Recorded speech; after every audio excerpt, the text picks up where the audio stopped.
Today in the EU, von der Leyen's Competitiveness Compass explained. Next week, the European Commission is presenting our roadmap, the Competitiveness Compass, which will drive our work for the next 5 years.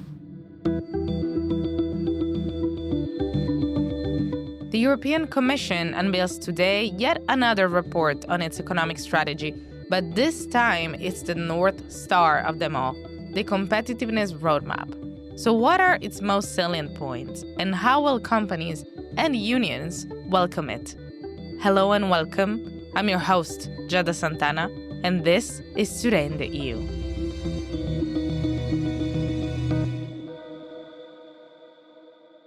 I'm joined in the studio by Euractiv's economy reporter, Thomas Moller-Nielsen. Hello, Tom, and welcome back.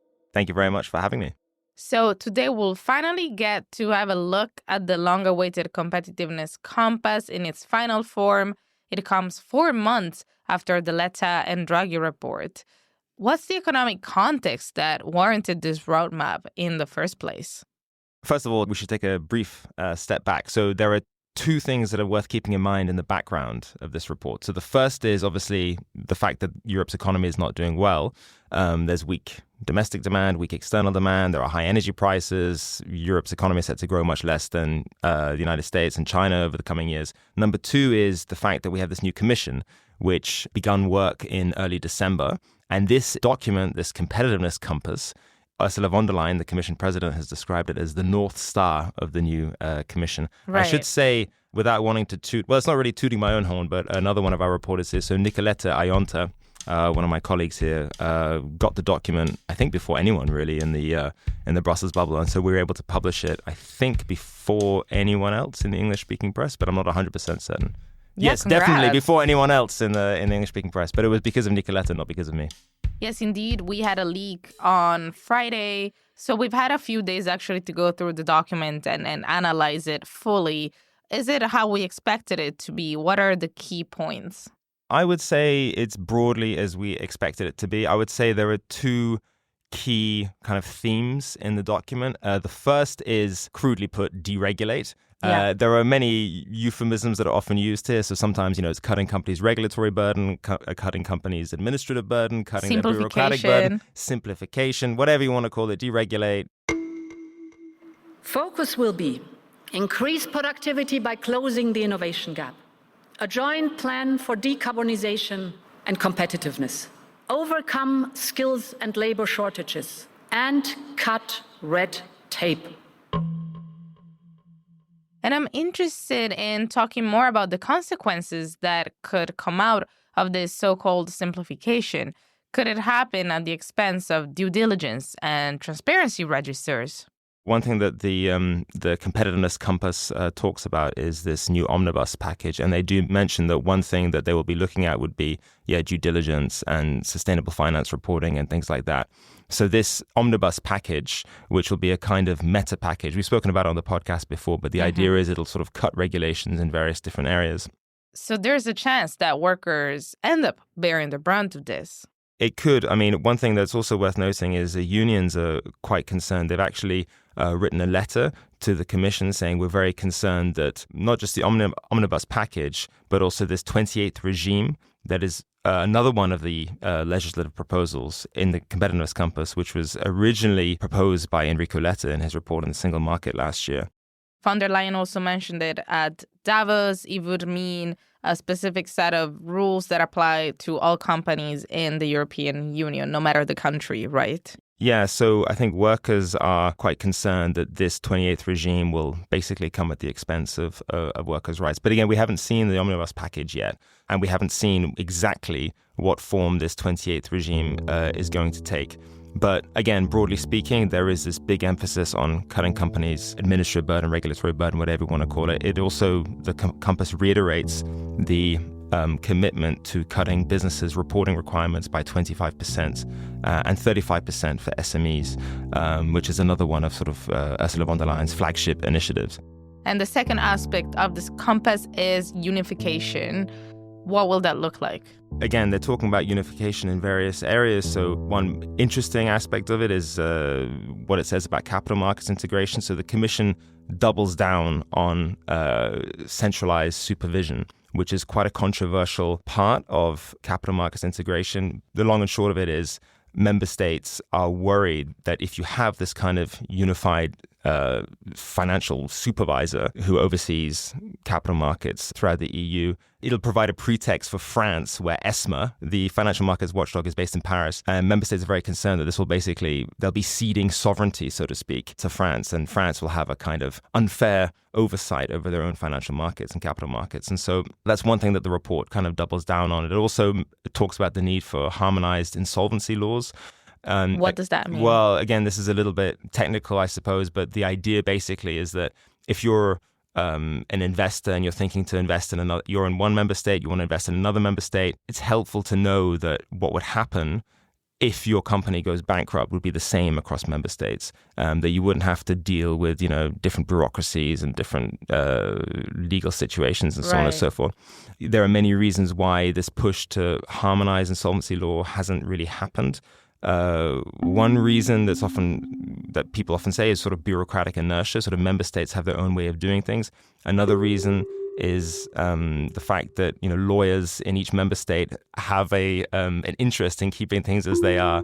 The Compass also calls for European preference, and it only makes sense, really. We're at a time where both China and the United States are fully embracing protectionist measures. However, the move could make the EU non-compliant to the WTO. Can you tell us more? Well, I've spoken to several different lawyers about this. I think the general consensus is prima facie calling for a European preference in public procurement. So basically the idea is when a member state issues a contract to a particular private firm, they would favor European firms over foreign firms. Prima facie, that's a violation of WTO rules, but we would have to look at the specifics of what exactly the Commission is proposing here in order to be able to determine that it is in fact a violation of WTO rules. But it does fit into a kind of more general theme, I suppose, over the last few years, which is that, as Draghi put it in April last year, Mario Draghi, the author of the great report on European competitiveness, other countries such as China and the United States in particular are not playing by the rules of international trade, and therefore Europe has to undergo radical change. And there is a debate right now internally in the Commission about how radical this change should be, and should this radical change include the Commission relinquishing its commitment to the WTO-led trading order. The Competitiveness Compass suggests that at the very least this is something that the Commission is considering, but again, it's too early probably to be able to say definitively that this is what's going on. So we're having this conversation based on a leaked document. So the published one might be slightly different. Are there any specific points that you're interested in reading or that you think Brussels will be most looking forward to? Well, I think the particular bit about this European preference for public procurement, whether that's going to stay in the final document, and that's something that I'm definitely going to be looking out for. One thing that I was looking out for in the draft as well, which is quite interesting, is what it would say about competition policy. Now, there's been a big push, by letter, by Draghi, by Ursula von der Leyen, to reassess Europe's antitrust policy, basically, and their policy when it comes to mergers. The basic idea that Ursula von der Leyen is defending is that Europe might need to allow companies to merge, to become mega companies, or European champions, so to speak. The reason being that it's only when they reach this kind of scale that they're able to make the sorts of investments that Europe needs to become competitive. So I was looking out for the language there. I should say also what Ursula von der Leyen and what Draghi have been calling for with regard to competition policy is something that has met quite a bit of resistance from some officials in DG Comp. They're very happy with how they've been doing things over the last few years, how they did things under Margrethe Vestager, the former competition policy chief at the Commission. So what's the issue? Well, it's vague-ish what the Compass says about competition policy, but still, I think, quite interesting. I mean, they say, in particular, so there will be a new guidance for assessing mergers, and they say there needs to be a fresh approach to examining competition policy. So I think this is something that looking forward, we can expect to see, I think, some tensions between what the commissioners and what Ursula von der Leyen wants and what EU officials in DG Comp would like to be doing. They want to keep things more to the old way. Ursula von der Leyen wants to change things. And so there is going to be a kind of, I think, a tug of war. Other things that I think are quite interesting and worth noting about the report is that in the preamble, the Commission says that this fears about the European economy, and in particular fears about deindustrialization, motivated voters in the European elections last summer, where obviously there was this big shift to the right. Yeah, that's definitely an interesting concession by the Commission.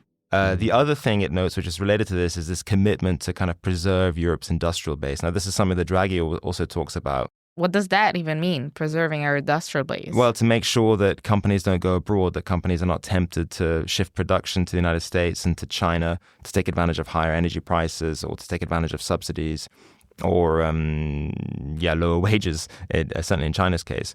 It also reiterates the need to kind of forge ahead and develop trade deals with third countries, the idea being that it needs to mitigate the potential impact of growing trade tensions with China and the United States.